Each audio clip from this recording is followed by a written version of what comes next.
Good evening. Before we begin, let's take a few moments to be quiet together.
Good evening,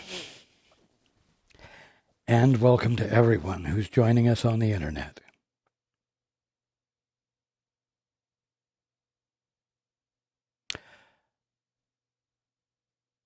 In a gathering in Australia, I shared this statement: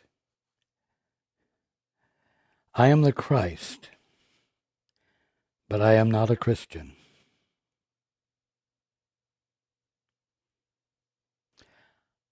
I am the Christ, and I am your brother. I am not a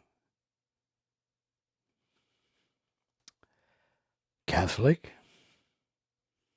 I'm not a Muslim. I'm not a Buddhist.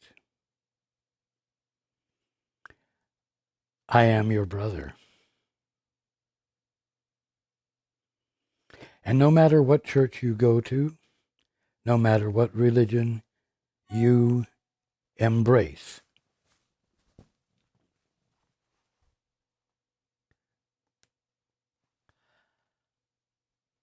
you are my brother.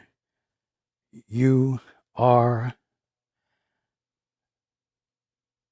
the direct expression of the source of being, whether it's called Allah or God,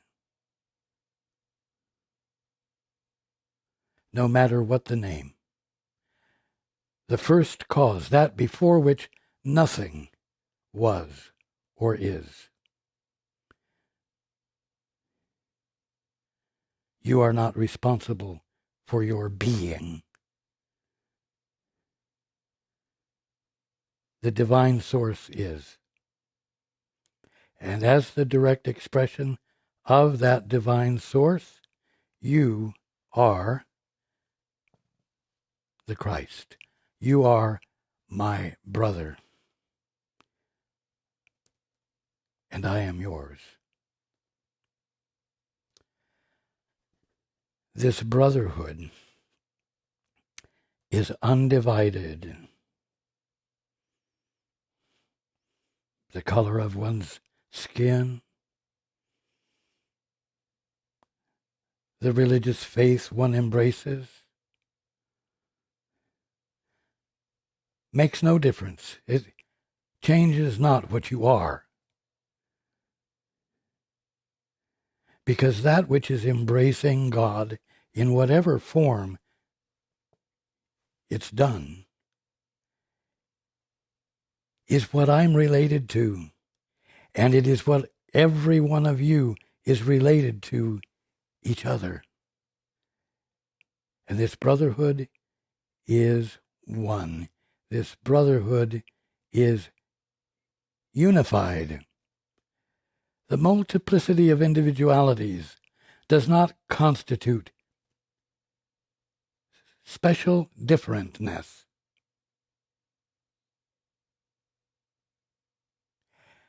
It's the way in which the presence of God finds expression through each of us that the magnificence of being is expressed.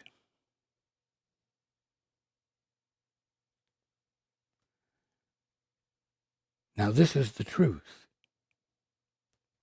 It is what I'm here to share, to illuminate, to educate,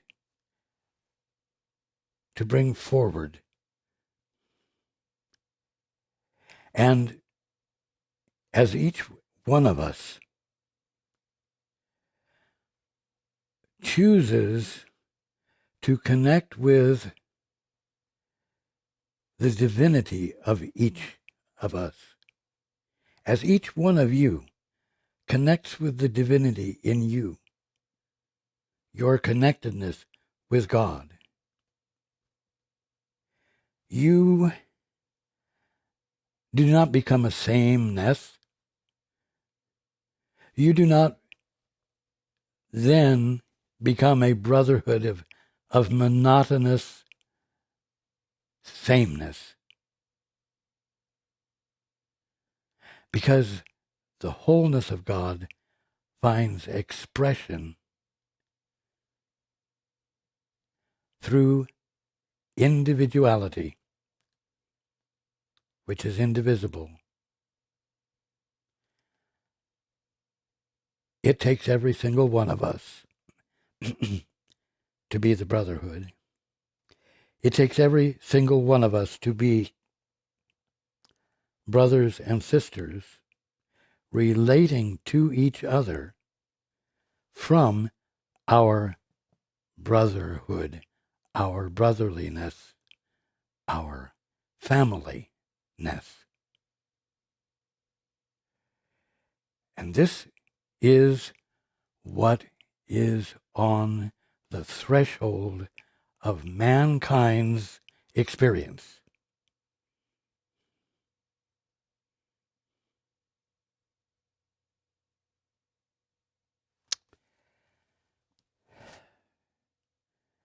Now,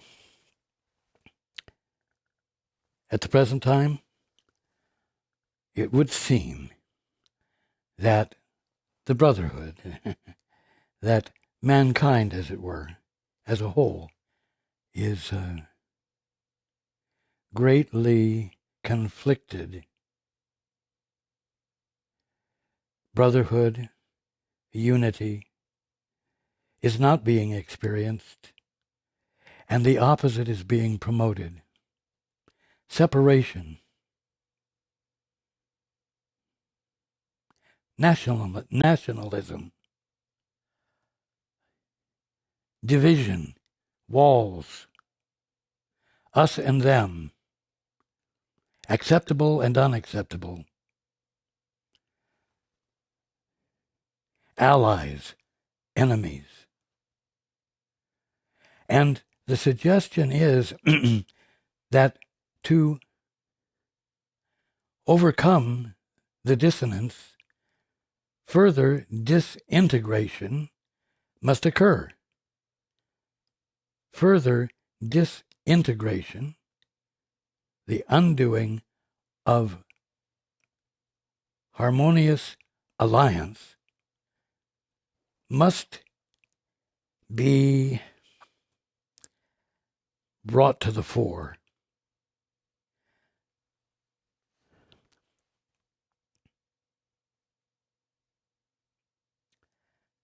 It's wrong. And the word no must be brought into play.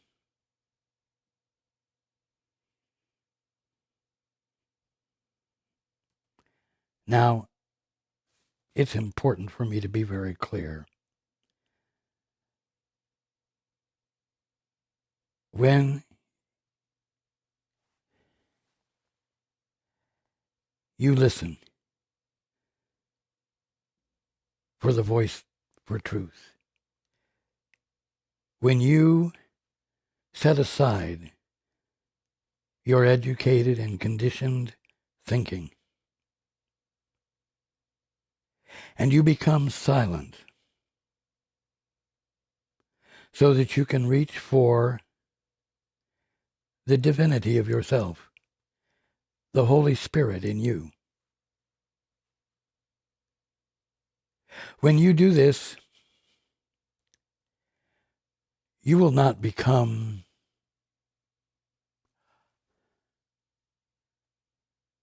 allowing of anything and everything. You will not hear that conflict is illusion, meaningless, it isn't real, and therefore you need do nothing about it. You will hear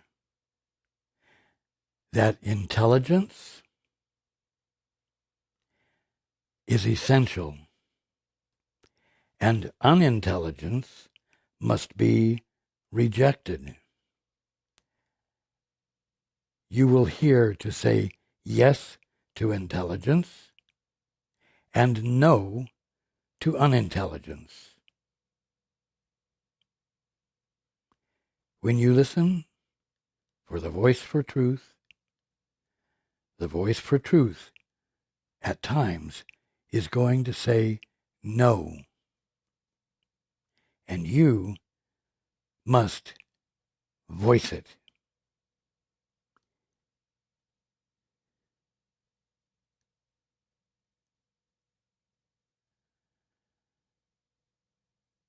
If you live in the United States, or most of the civilized world, and you look at Russia or Korea or any other country antagonistic to democracy,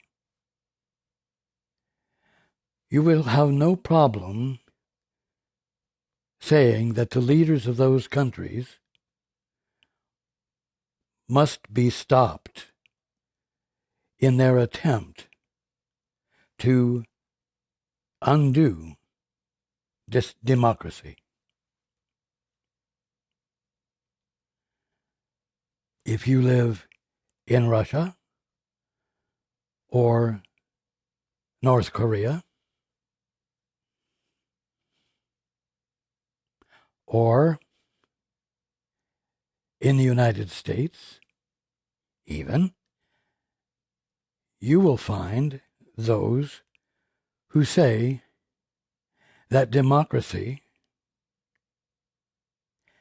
is not something that should be said yes to.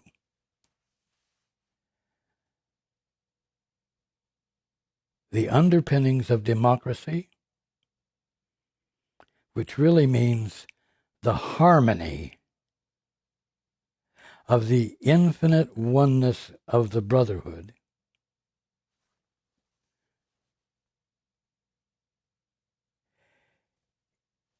must be undermined, must be abandoned in favor of individualism, in favor of nationalism, in favor of me first.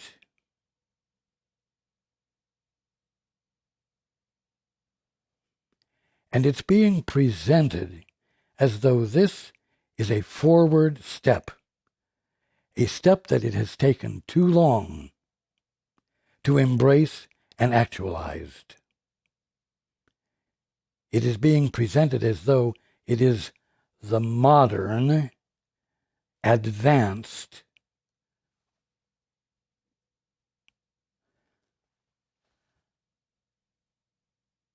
way of conceiving existence. And it is destructive. And it must be said no to.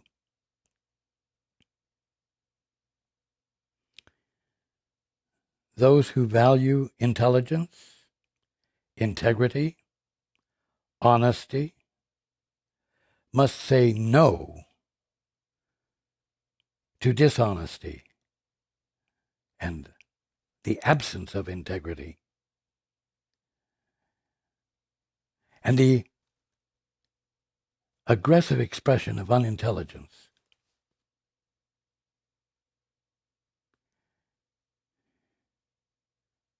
This is very important.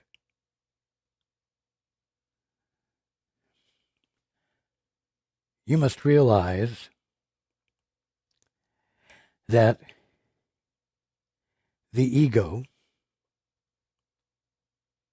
the thinking mind that is already a state of independence, an imaginary one, but nevertheless a practiced state of mind,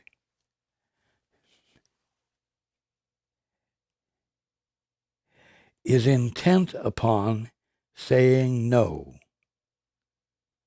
to unity, intelligence, harmony, and brotherhood.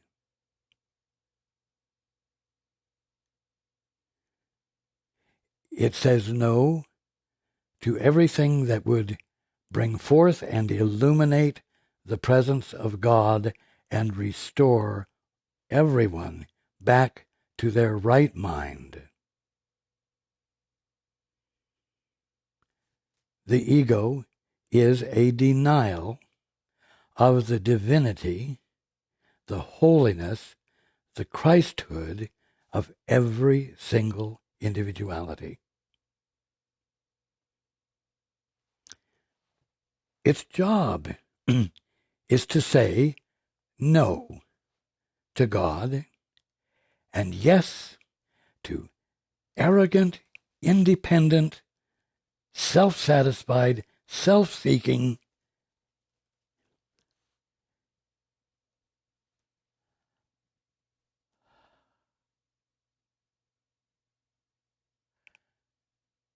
assertions.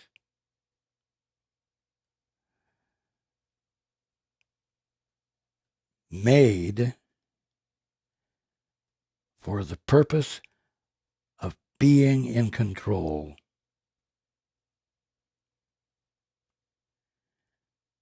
Now the voice for truth is going to be a calm, quiet, grounded, principled,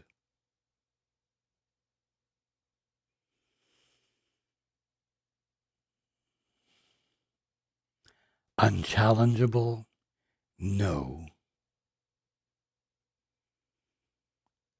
to the voice for fear, the ego. And it won't do it with aggression.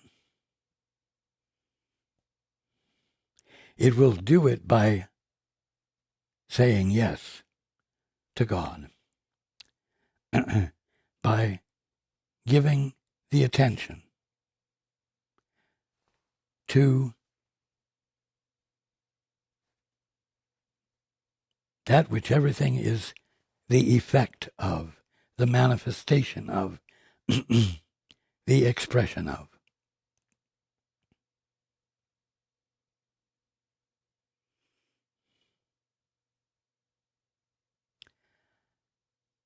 So,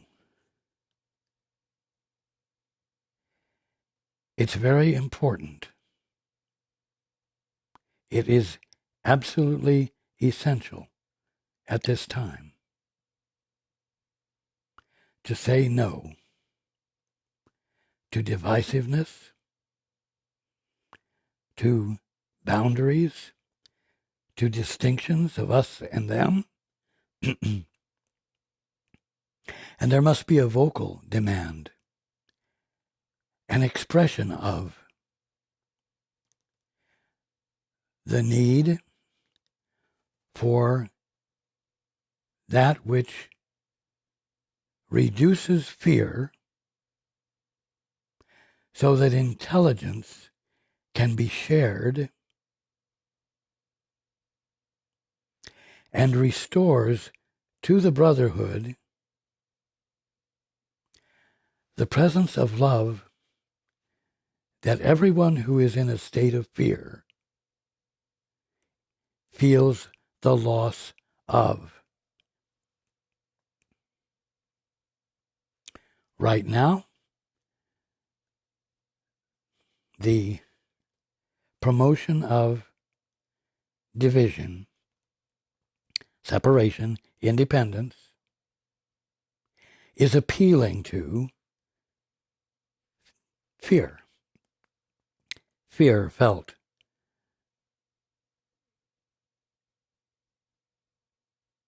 because of lack of one sort or another. But the solution doesn't come from appealing to fear and promoting aggressive independence. It comes by replacing the fear with a communion of love shared with those experiencing the lack that's causing the fear, and inspiring them out of their fear. There is no education occurring at the moment.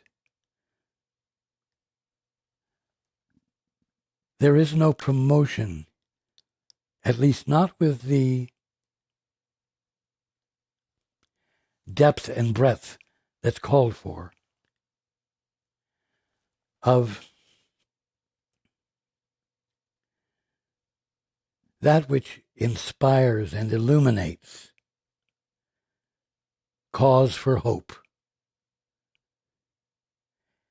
But that's what's needed. The leaders of democratic societies need to be tending to and addressing the felt need for love that's causing those feeling its absence to be tempted by the bravado and the encouragement to feel the dissatisfaction and correct the problem with force. In other words, conflict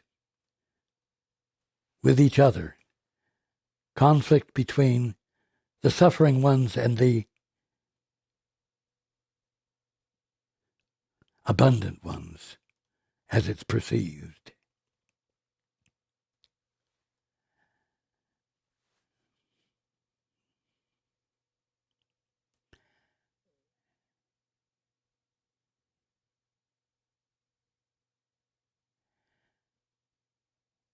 Now,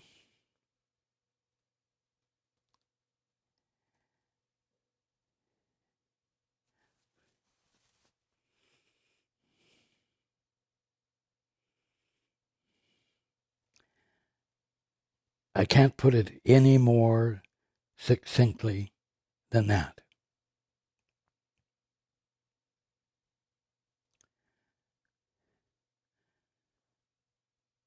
People in democratic countries shouldn't be existing in a state of mind where they are afraid of totalitarian countries.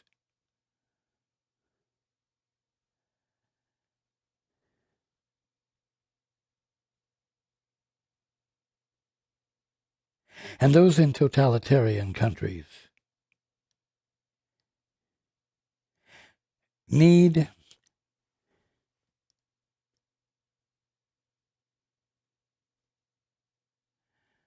like all those who feel the need for control, need some brothers.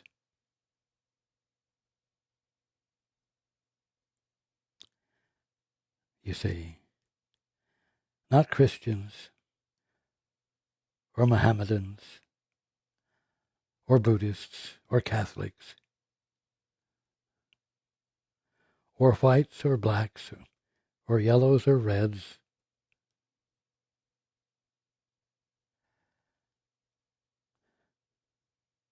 But brothers whose function it is to express love because the love is felt. And it's felt because independence has been abandoned in favor of silencing human will, silencing the thinking, and listening, desiring to know the truth, so that all fear leaves the one seeking the truth, and he can, or she can see clearly the divinity of his brother or her brother and sister, and as a result can behave in a way that allows for the brother or sister in fear to feel safe enough to abandon the fear.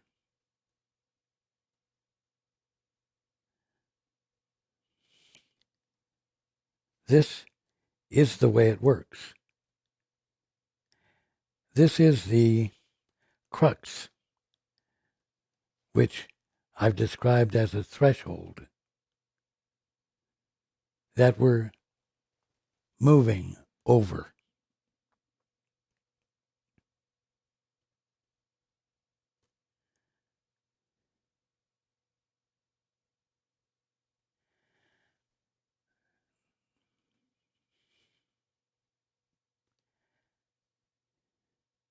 The word no and the meaning of no must be expressed.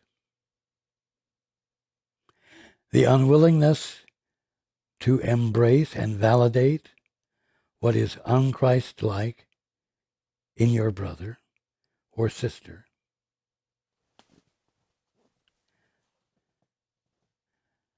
must not be withheld because you recognize that your brother is the Christ.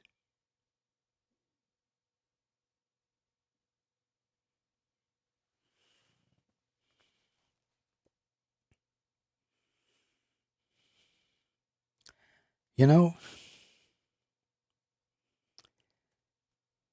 saying no to unity, saying no to reason, saying no to truth,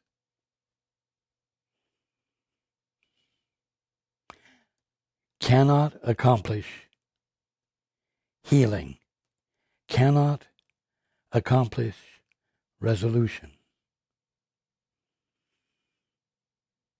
cannot restore harmony, cannot uncover the kingdom of heaven right here and right now to every single one of us.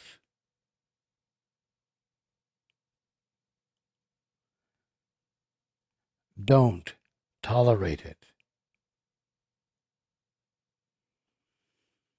Don't say, well, there's nothing I can do. Yes, there is. You can say no.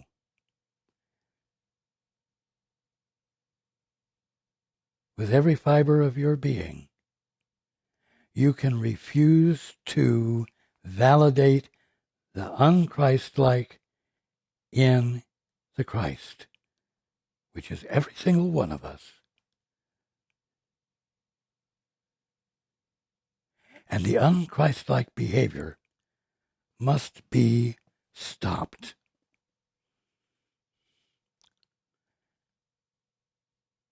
To not be sitting on the fence in your mind.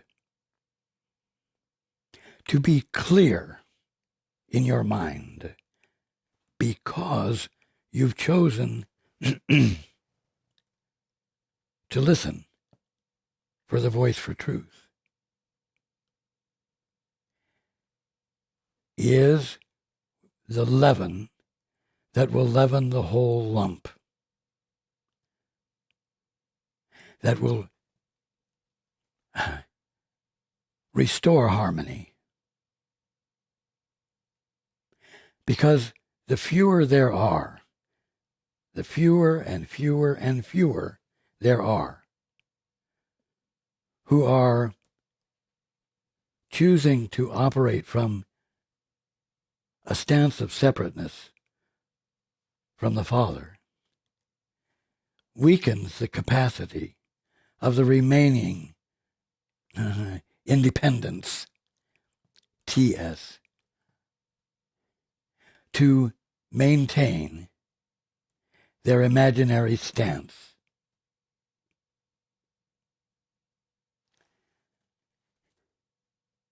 But you know what? It's not enough to just be conscious of it. It must be expressed.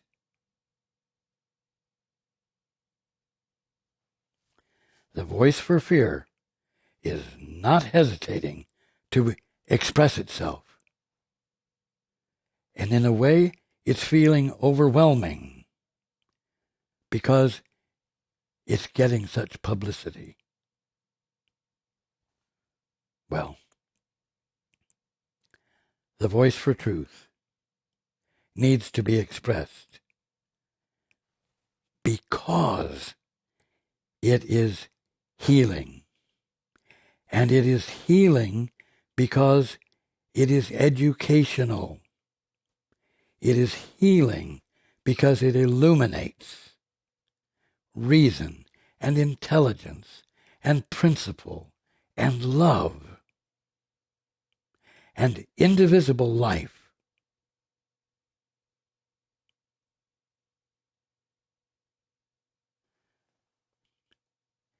Now, the world is calling for this right now. Awakening, something that all spiritual seekers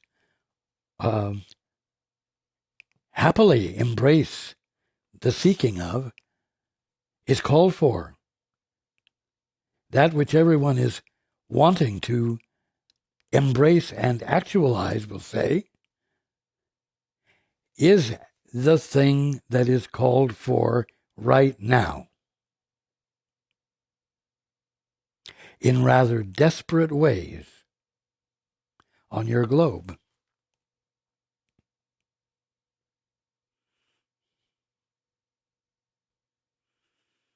Now, my words, my thoughts, are coming out of the mouth of Paul in the state of Washington, in the United States. But I'm not an American Christ, and I'm not here to speak to Americans. I am the brother of every single individuality on your globe and elsewhere.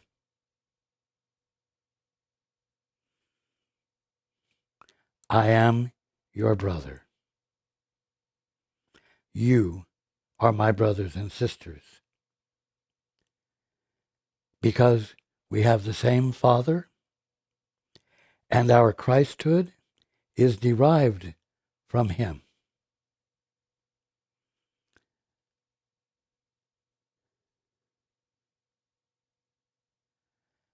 I am here to restore the unity of the brotherhood that has never actually been lost,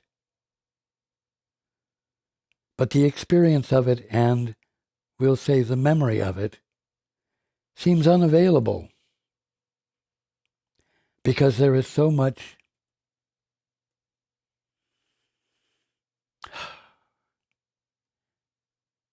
arrogant,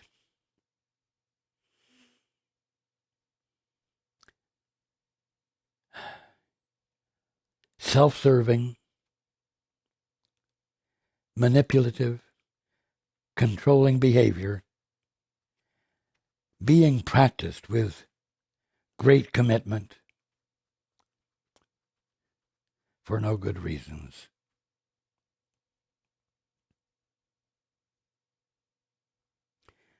The thing, all those on their spiritual path, the thing that everyone wants is sitting in your lap saying, actualize me. Your divinity is called upon.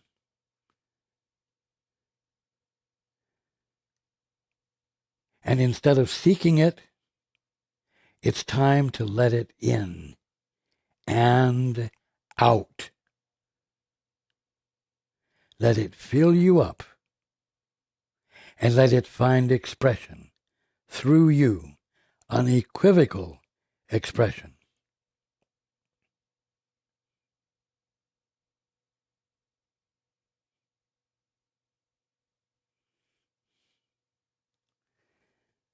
The saying is that the thing I so greatly feared has come upon me. Well, the thing you have so greatly wanted has come upon you. That's where everyone is at. The thing you so greatly wanted has come upon you.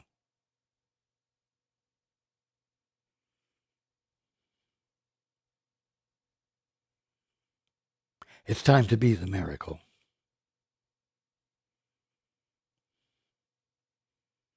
It's time to be the sudden shift of perception that shifted because you let God in and abandoned the great commitment you have had to your own personal, private capacity to think and come to conclusions,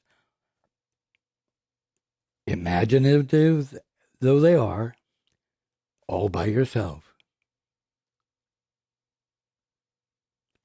And so, I'm going to end tonight by saying rejoice. The thing you have most greatly wanted has come upon you.